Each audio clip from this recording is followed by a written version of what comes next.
Shalom adik-adik sekolah minggu. Senang bertemu dengan kalian hari ini, kembali dengan Kak Masta. Adik-adik, hari ini Kak Masta akan menceritakan sebuah kisah yang berjudul Si Pemecah Batu.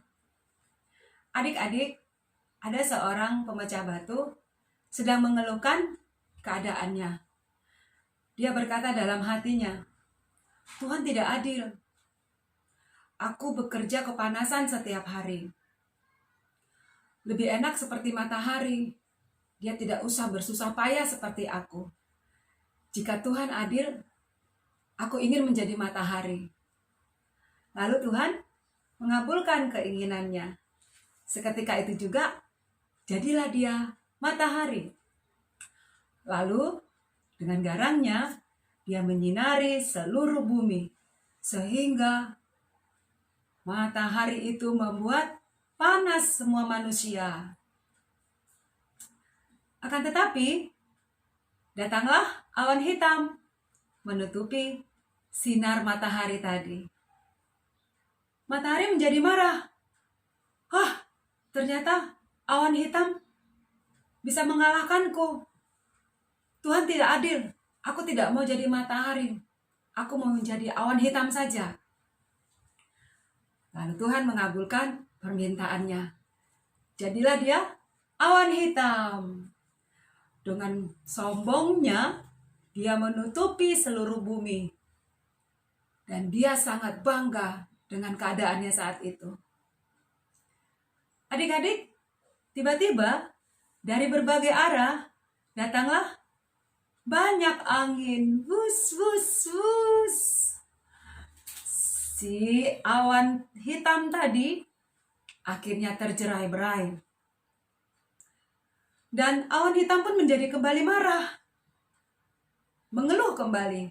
Dikatakannya, Tuhan tidak adil. Ternyata angin lebih hebat dari aku. Tuhan, aku mau jadi angin saja. Adik-adik, Tuhan tetap mengabulkan. Dia menjadi angin yang kencang. Dengan sekuat tenaganya, dia menghembuskan anginnya ke segala penjuru dunia. Banyak rumah, banyak pohon-pohon yang tumbang. Tetapi ketika dilihatnya ada sebuah batu karang, dia ingin menghembuskan sekuatnya anginnya kepada batu karang itu. Batu karang itu tidak bergerak. Jangankan bergerak, berpindah tempat pun tidak. Lalu dia berkata, wah, ternyata ada yang lebih hebat dari angin. Tuhan, kau tidak adil. Aku mau jadi batu karang sajalah. Lebih hebat dia dari angin.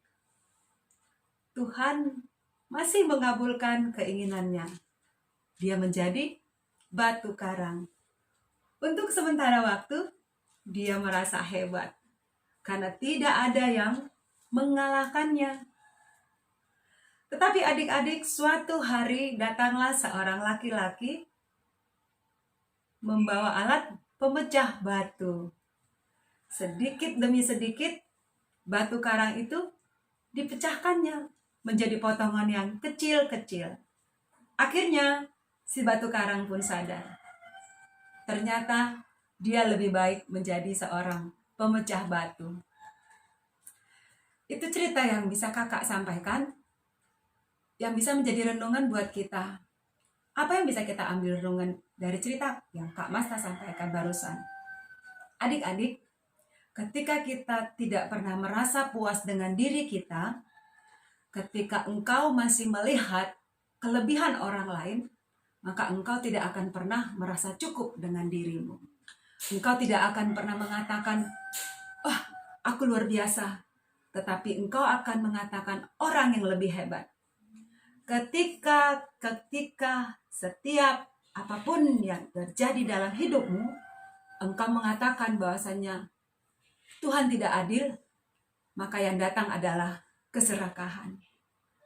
Dan bahkan kehidupanmu yang tidak disertai dengan ucapan syukur, itu akan membuatmu menjadi tidak pernah puas dengan dirimu sendiri. Ada firman Tuhan yang boleh Kak Masta bagikan buat kita hari ini.